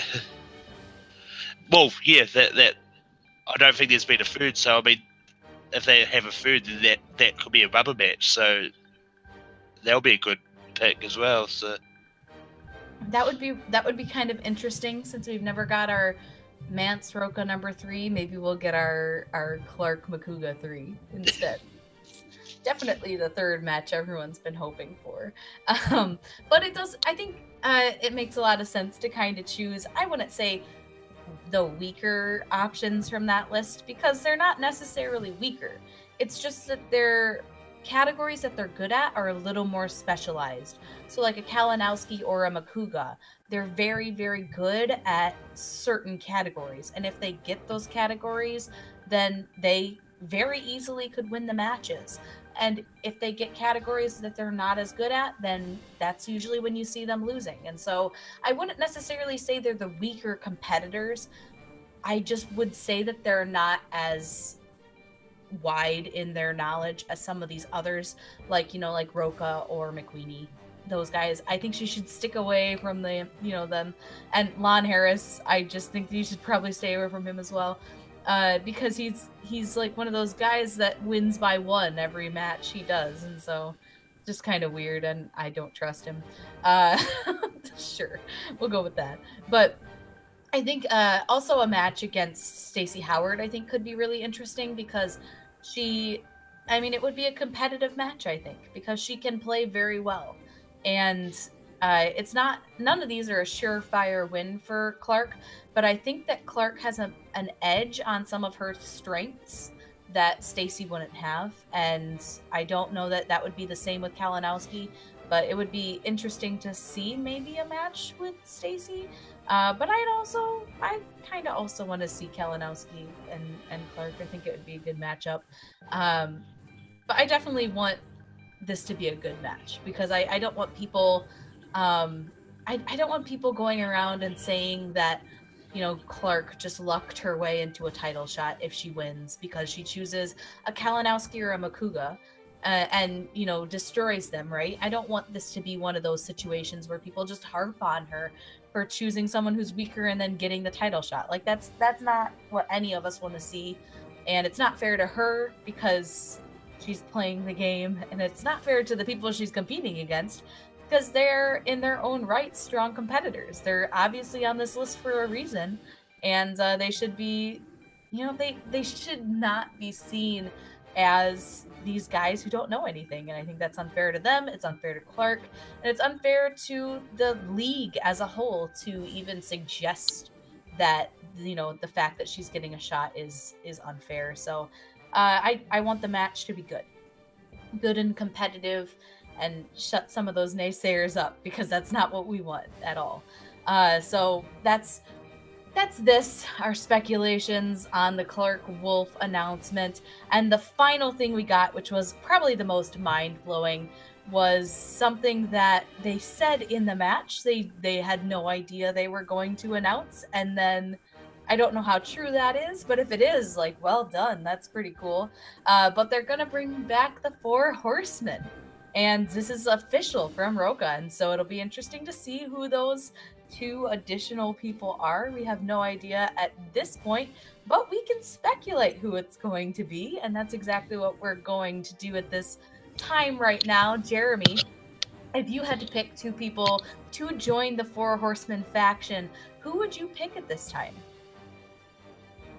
To me, I think this is probably the biggest slam dunk I could possibly make. To me, it's got to be Mance and Inman. To me, that's like the ultimate. It's what all the fans want. People have been calling for this for almost a year since the original Horsemen broke up. Everybody's been saying Mance Inman, Mance Inman. Since everybody thinks we're not going to get that for Mance Roka match, and it seems like they've, you know, made up and let bygones be bygones. You know, might as well do it. I mean, it's what everybody wants. Everybody wants to see it. They want to see the chemistry of Mance and Roka, you know, on the screen again. Only this time doing this because everybody wants to see that again. To me, I think it's a match made in heaven for the new Horsemen. That having Mance and Roka on the same faction, I think would just be hilarious. I would love it.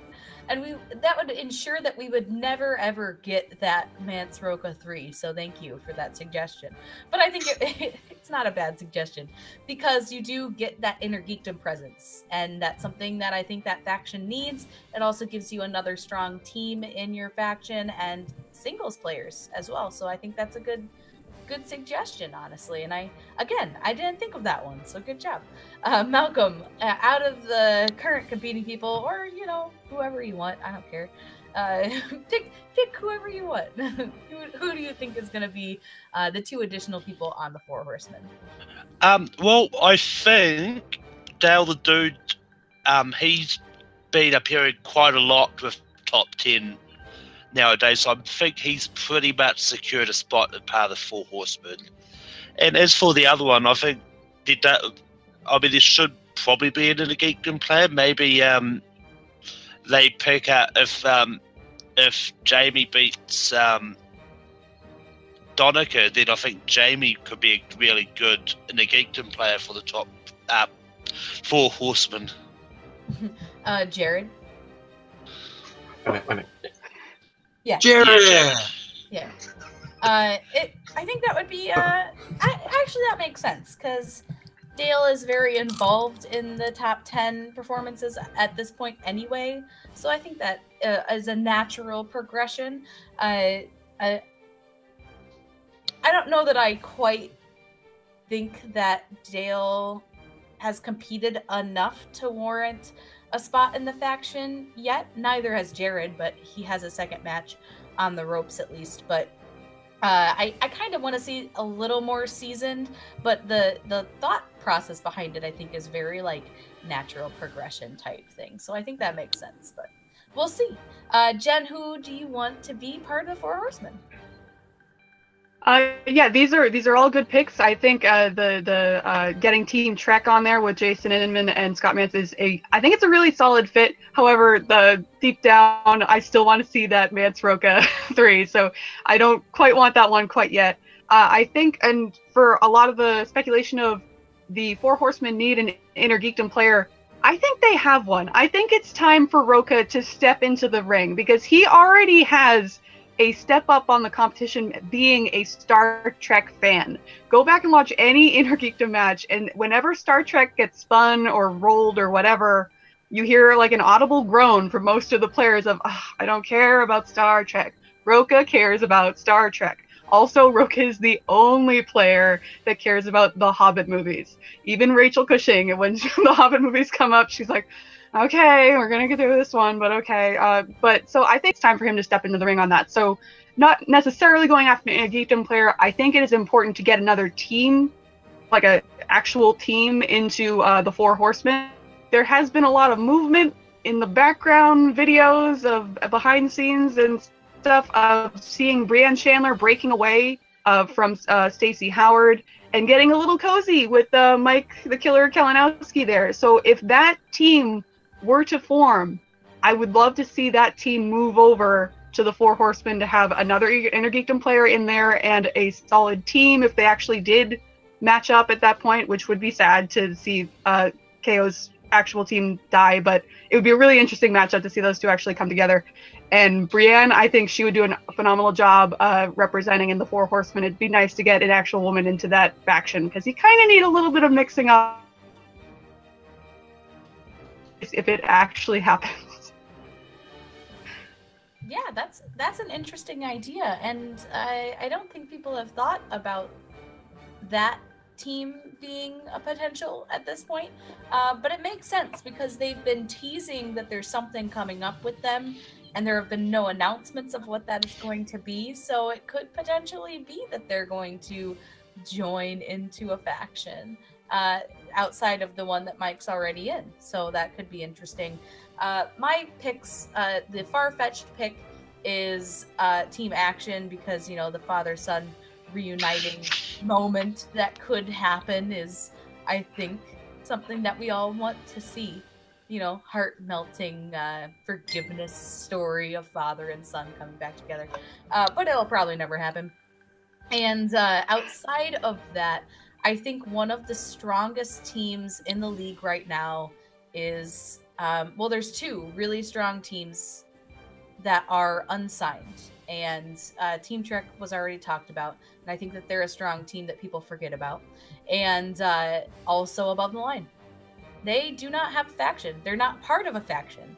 And they are not only one of the strongest teams, but two of the strongest single players in the league as well.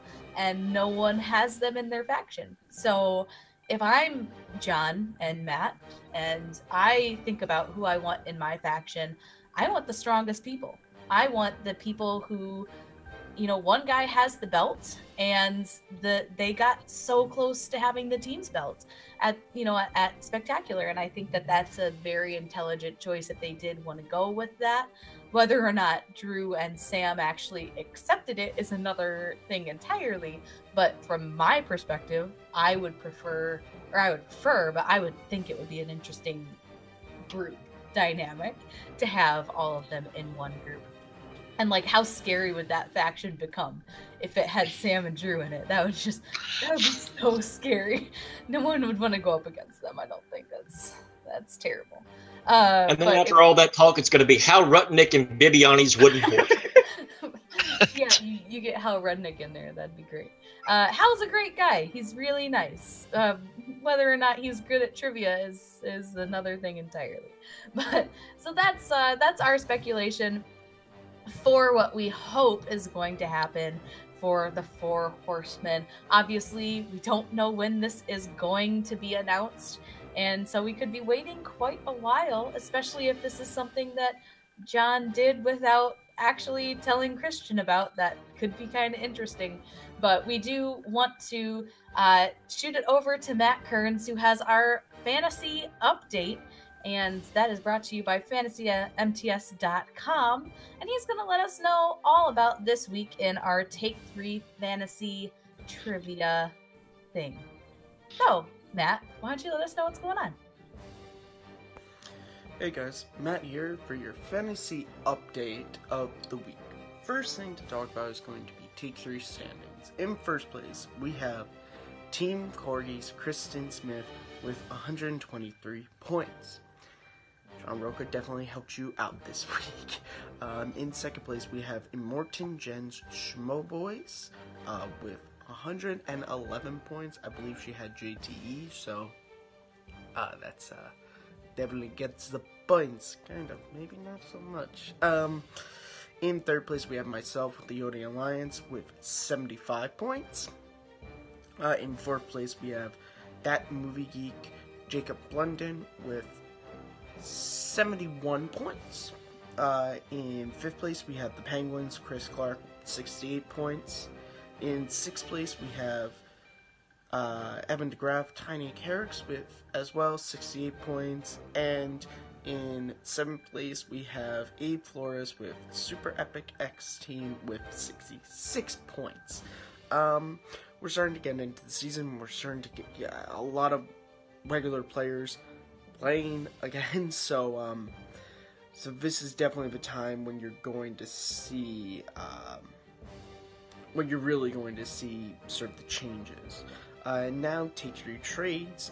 The only trade update we have this week is Jen Kemp has dropped Greg Alba and picked up Matt Ashley. This is a smart move, considering that MODOK, I believe, if I'm not mistaken, has a match coming up. And, you know, Matt Ashley is definitely a good pick. I have Gray Drake, so I'm really hoping that I'm not mistaken that MODOK has a match coming up. So that's it for your fantasy update of the week. Back to you guys. So thanks, Matt. I always like to hear that I'm winning still forever, but Jen is scary, and she's right behind me, and I don't want her to win. So just know if she wins, then the segment's over until I start winning again. So we'll see what happens. But we do want to thank Matt. He does a good job on the fantasy MTS updates, and we like hearing what's going on in fantasy, and we hope that you all are enjoying it as well. If you haven't had a chance to get started in it, it's very easy to create a league, and it's actually a ton of fun to just talk with your friends about, you know, who's winning and who's not winning, as long as you're the one winning. It's a lot of fun. And so we're going to move on to our last topic, which is the next week in the Schmoedown. So coming up this week on Tuesday, we have a surprise match. It kind of came out of nowhere, I feel like.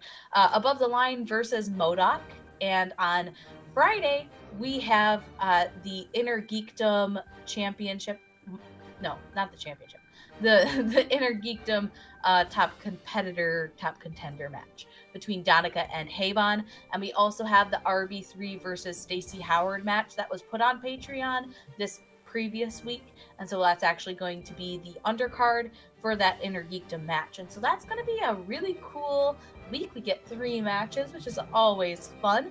And we also get some really high caliber matches here. And I'm certainly looking forward to all 3 of them. But we're going to talk about the Above the Line MODOK match and who we think is going to win that one. So, Jen, who do you predict will win this first match? This match is going to be, I think, a really high-scoring match. However, we haven't seen MODOK play in a long while. Full team coming in, and Above the Line has a lot of momentum, with Sam coming off like a banner year last year.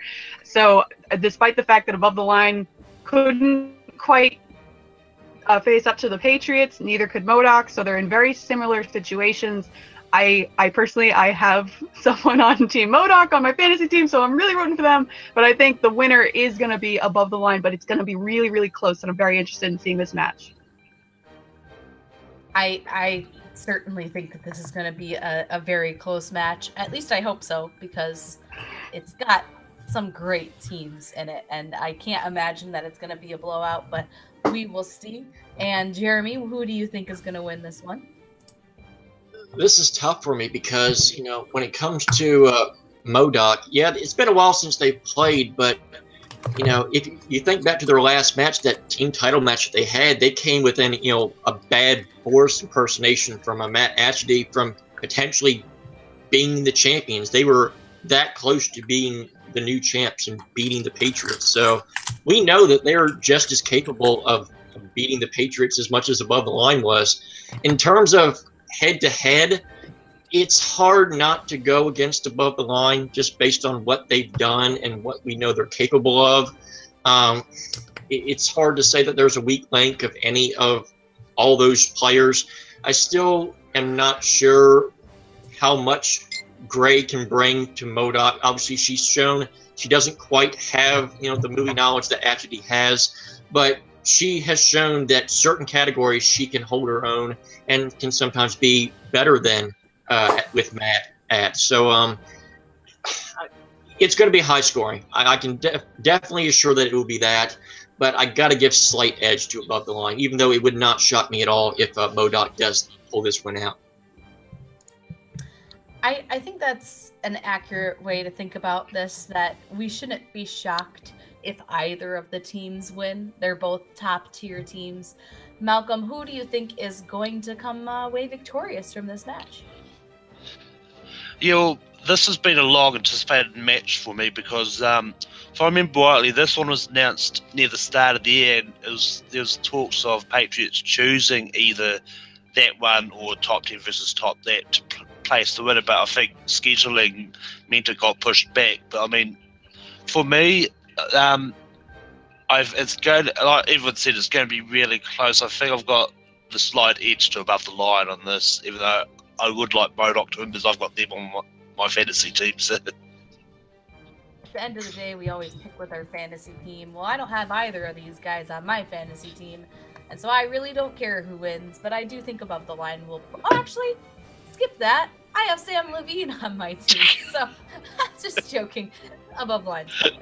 All about that fantasy. It's all about that fantasy. But we do definitely feel bad for one person in the crew of Take 3, Abe. He has a thought about this match, and I know he's crying on the inside about this one. So Abe, if you have any thoughts. I've been crying all week. It's true. You know, I talked about this in the last summit for the 5 seconds they gave me that Christian Harlow hates me. And I'm probably going to die on Monday if the match is early, 3 PST. So you guys can write it and come to my funeral. You'll be invited. I think MODOK is going to win. I'm a linebacker.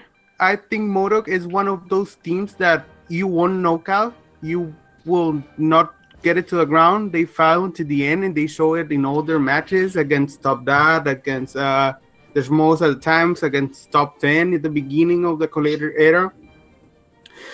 But I wouldn't doubt Bob the Line winning, but Modok is gonna win because I stick to my guns. So Kristen, take it away.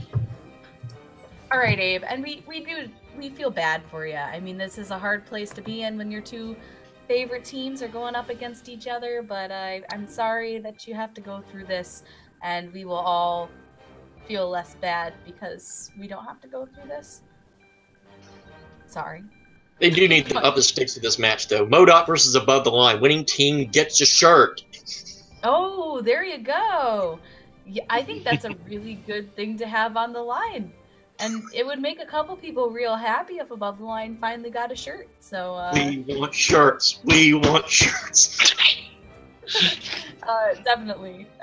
The fact that Above the Line doesn't have a shirt yet is kind of crazy to me, specifically when there have been so many shirt designs that I've seen for Above the Line. But Yeah. it's cool. It's cool. Just go buy some Wildberry shirts. They're on sale probably at Wildberries. Public. Wildberries. So, moving on to the Wildberry. Moving on to the next half of the week, we do have the undercard match between RB3 and Stacey Howard. I haven't actually had a chance to check it out on Patreon yet. I'm not sure if anyone else has, but obviously don't spoil it if you have. But who do you think is going to win? Jeremy, who is going to win this one? Well, I have to confess, I did end up already seeing it because I was actually told by Brienne that my Patreon wedge is actually being used in that match, so I couldn't resist. I had to watch it a week early. So whenever you see that Patreon part get promoted, celebrate because it's me. Yay, me. So I'm going to be very hush-hush about what ends up happening. But ultimately, it's going to be interesting what happens if Stacey Howard does win, if RB3 can pull off this miracle win, if he ends up pulling it off. Needless to say, it's going to be very interesting to see who comes out on top, because if Stacey Howard does win, the potential of her getting, that singles championship that she has been, promoting, on Twitter and on Facebook and everywhere, it's going to be interesting to see what happens if she ends up going to 3-1. It would be interesting either way. I think whoever wins this one, I think it could be interesting because I don't think a lot of people are expecting RB3 to win this one. But he's knowledgeable. And if you've listened to his podcast with Ace, I think that he's got a lot more in his noggin than people give him credit for. Malcolm, who do you think is going to win this match between Stacey Howard and RB3? This was an interesting one when it was first announced. It's like, I don't know. I mean, I think Stacey has it in the bag, but I think if RB3 loses, I think you're going to get an appearance from Lon coming up and going, I want you in my faction. I will school you and teach you how to win, because that's his thing at the moment. It's a good, I mean, more weird Lon Wangers faction things. I think that's always good. Jen, what's your thoughts about this match, and who do you think is going to win? I think this is a much more evenly matched matchup than people are giving it credit for. I feel like I'm being a bad patron because I paid for this tier to see these Patreon matches, and I have yet to watch one before it airs normally. So enjoy my money. But anyway, if I were to give a prediction, I'd say don't sleep on RB3 because when he used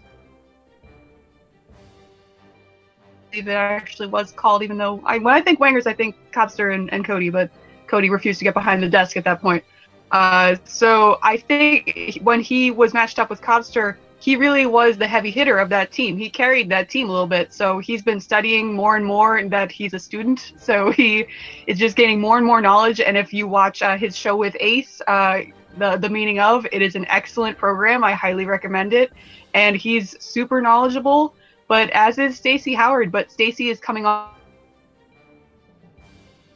this match having since the split.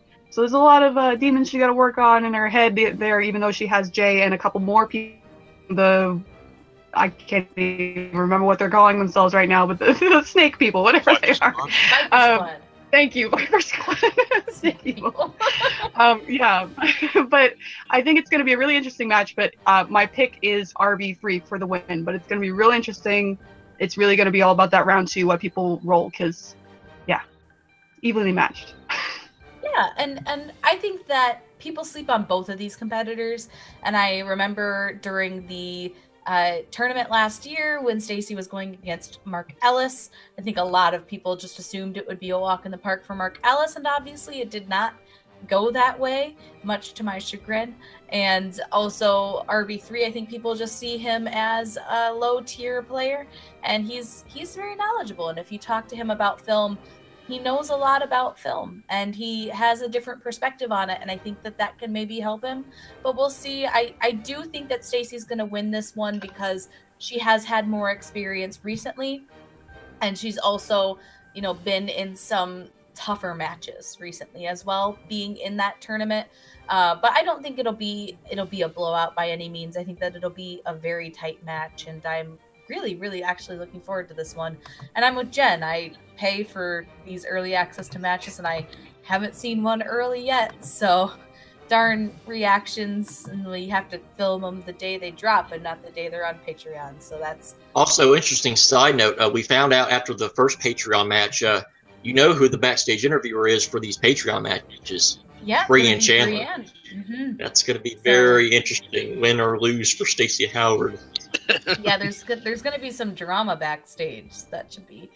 That's all we all want in life, is just a little bit of Schmoedown drama. So I can't wait.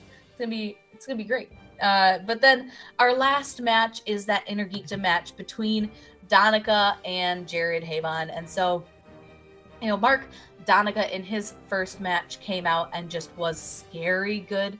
And I mean, he went toe to toe with Slavic, and he's no pushover. And so to win against him the way he did was very impressive.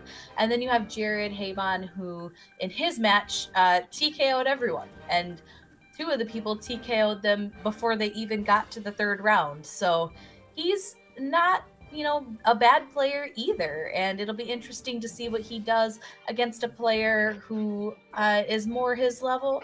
And I don't want to say anything against the other competitors in Jared's match, because I think that they all played very well, and I think some of it was first round jitters, but just between what we've seen, it will be interesting to see Jared go up against Mark Donica. So what are our thoughts on this match, and who do we think are going to win? Jeremy, what's your pick for this match between Donica and Haybon? I'm actually going to go with Jared. I know that's probably not going to be the popular decision. I think a lot of people have really gotten behind it. Donica potentially winning, representing the Lion's Den, going for the Intergeekdom title. But it was just something about how Jared performed in that match. I don't know if it's just the fact that, you know, he's been, you know, in front of a camera before, so he didn't let that spotlight get to him when he played.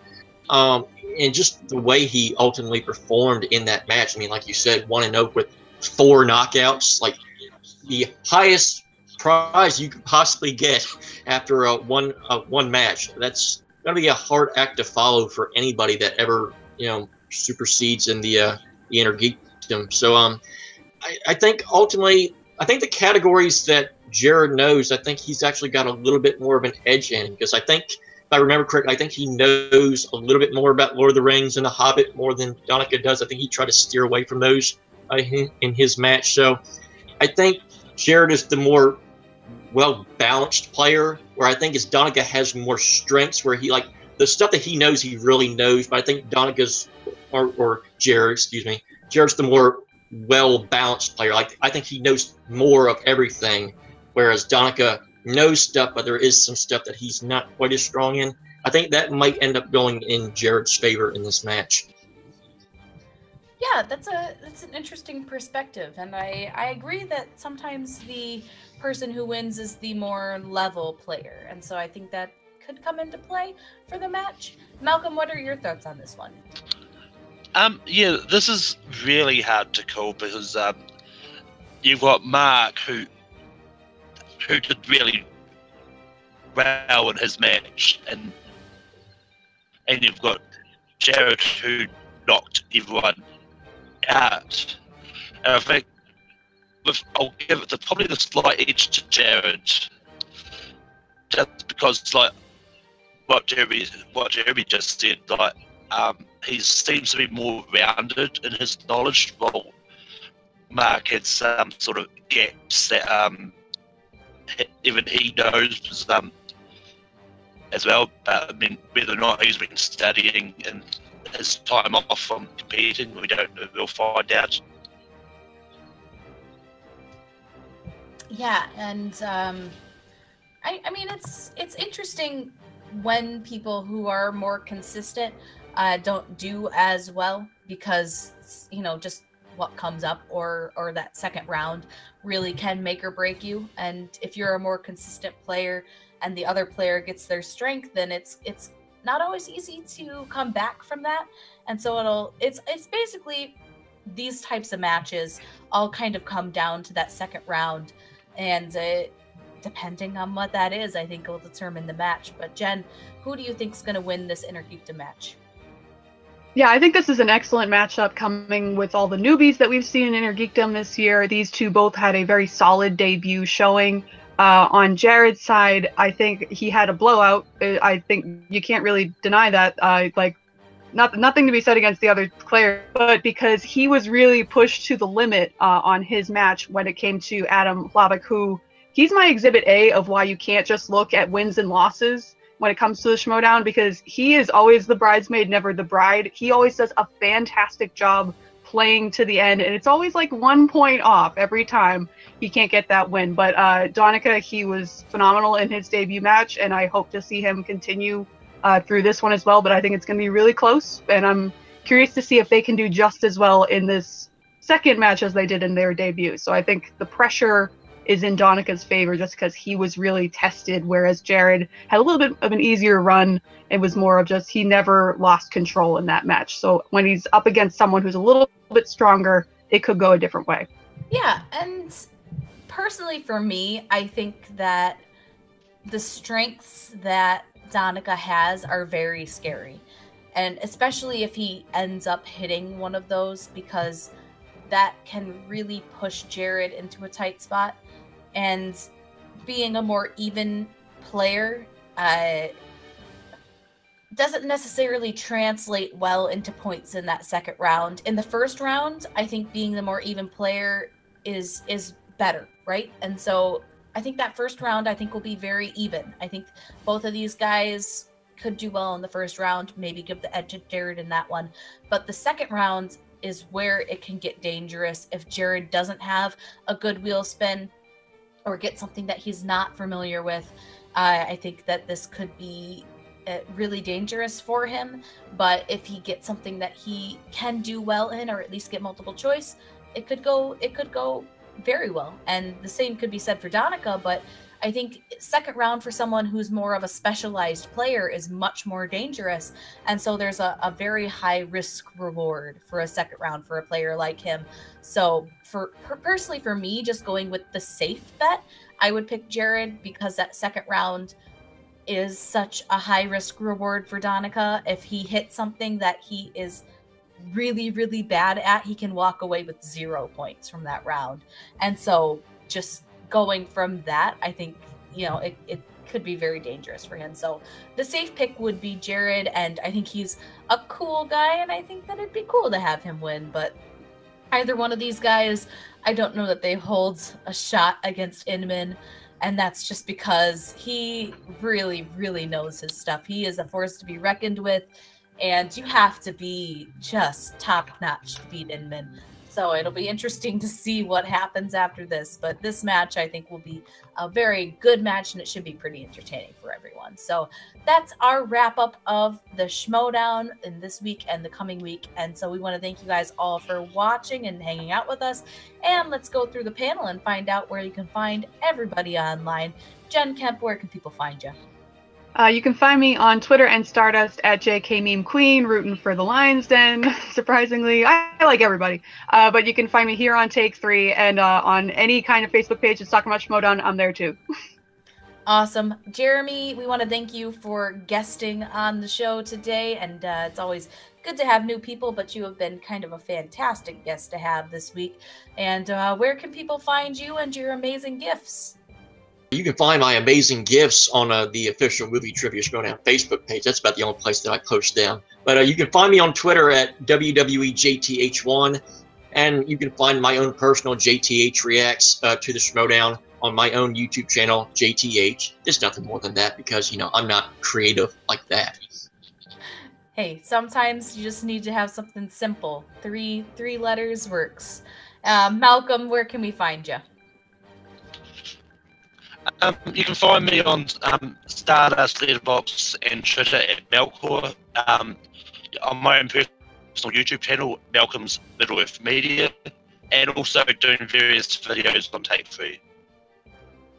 And you can find me right here on Take 3 hosting our summits, which is what I'm supposed to be doing right now.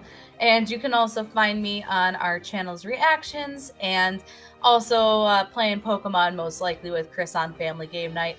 And we want to thank our editor, Abe, for doing all of his hard work today. And Yes! Good job, Abe. Good job. Party. Do some more special effects or something. I don't know. Like corgis.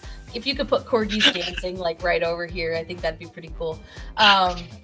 They could have party hats on too. I think that'd be nice. So we want to thank Abe for all the hard work he does on the summits. But outside of that, you can find me on Twitter, Instagram, and Stardust at Smith_K10, the number, not the word. And we want to thank you guys for checking us out. And we really appreciate everyone. And leave some comments on what you thought about these previous matches and who you think is going to win in the next matches of the Schmoedown. We hope that you guys all take care. I ate mod today.